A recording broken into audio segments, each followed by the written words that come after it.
In 2006, Negative sang that autumn rain in December darkness offers company. Bit bleak here, Negative.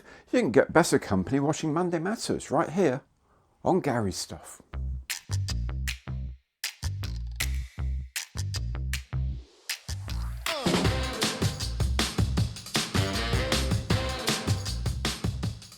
Hi, I'm Gary, welcome to my channel and welcome back if you've been here before. This is what I call Monday Matters. It's a news show in which I talk about some of the news from the model making world, then I feel on what's been happening here at Gary Stuff HQ. If you enjoy the show, and I hope you do, please let YouTube know by giving it the old imperial thumbs up, by subscribing to the channel and by hitting the notification bell. All these are free and a great way to show your support. Other ways to show your support are given in the information box below. Okay, a few things before we crack on with the news. Firstly, as I mentioned last week, the fundraiser for Models for Heroes run by Mikey's channel, Bearded Veteran Creates, raised over £1,000. Well, in fact, it was over £1,700, a superb result, so kudos to Mikey and a huge thank you to everyone who took part.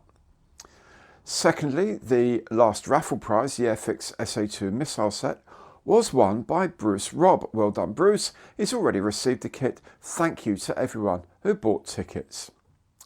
And there was a live stream last Thursday, and this time Nick's Conundrum was won by Nick.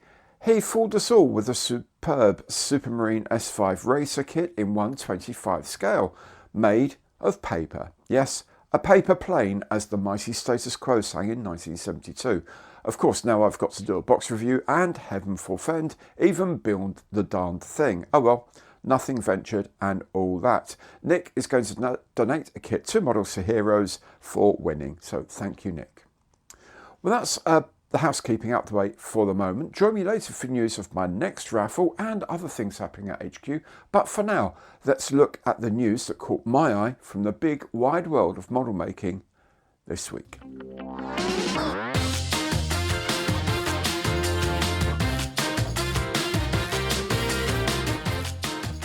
ICM has confirmed that the Dornier DO217K2 with extended wings and Fritz X bombs will indeed be on sale in December. The other kits being released at the same time are the 1/35th scale Sikorsky S64E with a universal pod, and the latest in their review of the B-26 Marauders, the B-26C Omaha production aircraft in 1/48th scale. Italeri has this new toolkit of the Macchi MC200 Sayet coming soon in 1/32nd scale. It comes complete with 3D cockpit decals, photo etch, canopy masks and decals for 6 versions. Pilot Replicas has a new Saab SK60C in 1/48 scale, a new parts reissue of its own 2022 base kit. Photo etch details are included, as is a decal sheet covering 3 aircraft. Micromir has released the 1/72nd scale kit of the Pluto long-range missile. The parts count is relatively low, but the kit will still be about 37 centimeters long when complete. There's also a new kit of the HL10 lifting body in 1/72nd scale. This will be a tiny 9 centimeters long when built. I wish they would do these in 1/48 scale at least. And finally from Micromir is the ill-fated Nordenfeldt 4 steam-powered submarine of 1887, this time in 1/144th scale. Takom has announced a new 1/35th scale kit of the Chinese ZTZ-100 tank. As usual, plenty of photo etch parts and workable suspension with individual link tracks. They've also added a set including a ZRY-222 unmanned combat ground vehicle with 3 so-called robot wolves, also in 1/35th scale.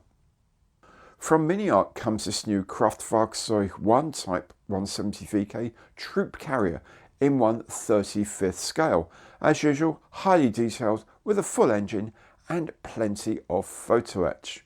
There's also a new kit of the Fordson Standard N tractor as used on many a World War II airbase, this also in 1/35th scale.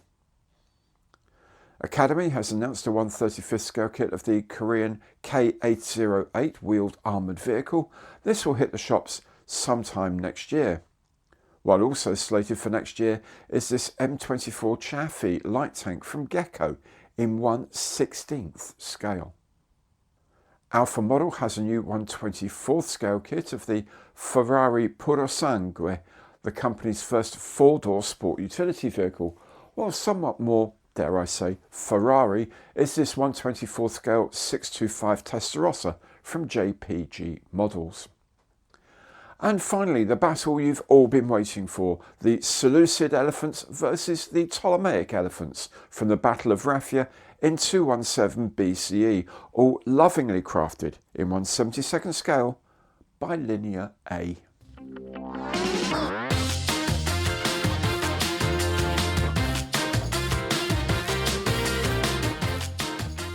Here at Gary Stuff HQ, the next prize draw is up and running, and this time you could win the brand new 1/32nd scale Gloster Meteor F8 First Edition from Revell, one of the most talked about kits of the year. The kit contains the superb Meteor, some pre-painted photo etch, masks for inside and outside the canopy, an A3 reproduction sales poster, and a reference book from world-renowned Duke Hawkins. This has a recommended retail of a penny shy of £110, and you can get them for a little less, but it's certainly in the super kit bracket, with only 3,000 first edition boxes being available worldwide. If you would like to enter the prize draw, then follow the link here. It's in the information box as well. Answer a simple question, then you can buy tickets. Each ticket costs £1, and there are multi-buy offers available. The draw will be made at midnight at the end of Saturday, 20th December, and I will send the kit to the winner entirely at my own expense. And remember, 10% of the revenue from the raffle will be sent to Models for Heroes. This week I did a box review of the ICM Drone Hunter set, and on Friday I joined Mikey and others on the Bearded Veteran Creates channel to start building it. I have shot it as I went along, so there will eventually be a build video, but for now the best way to see it is to tune in live to Bearded Veteran Creates at noon on Fridays, or catch up after the show. I also revealed the 11th Matchbox Challenge kit from Simon John. That's about halfway built already. And I did a build video of the little pocket rocket, the Bereznyk Izaev BI-1 from Soviet maker Modellist. A lot of fun to put together and a great recharge for the old mojo. And of course, I've also been working on my Airfix 1/24th scale BF109. It has the fuselage and main wings on now. I'll edit the first video about the engine this week, and then the second, which will be when the wings are finished. Now I need to crack on because my ICM Hamden won't be too far away arriving. So there it is, another busy week ahead, but fun all the same. If you've enjoyed the show, please remember to let YouTube know by giving it a thumbs up, by subscribing, and by hitting the notification bell. Why not also leave a comment with your thoughts on the news as well. Until next time, thanks very much for watching, and goodbye.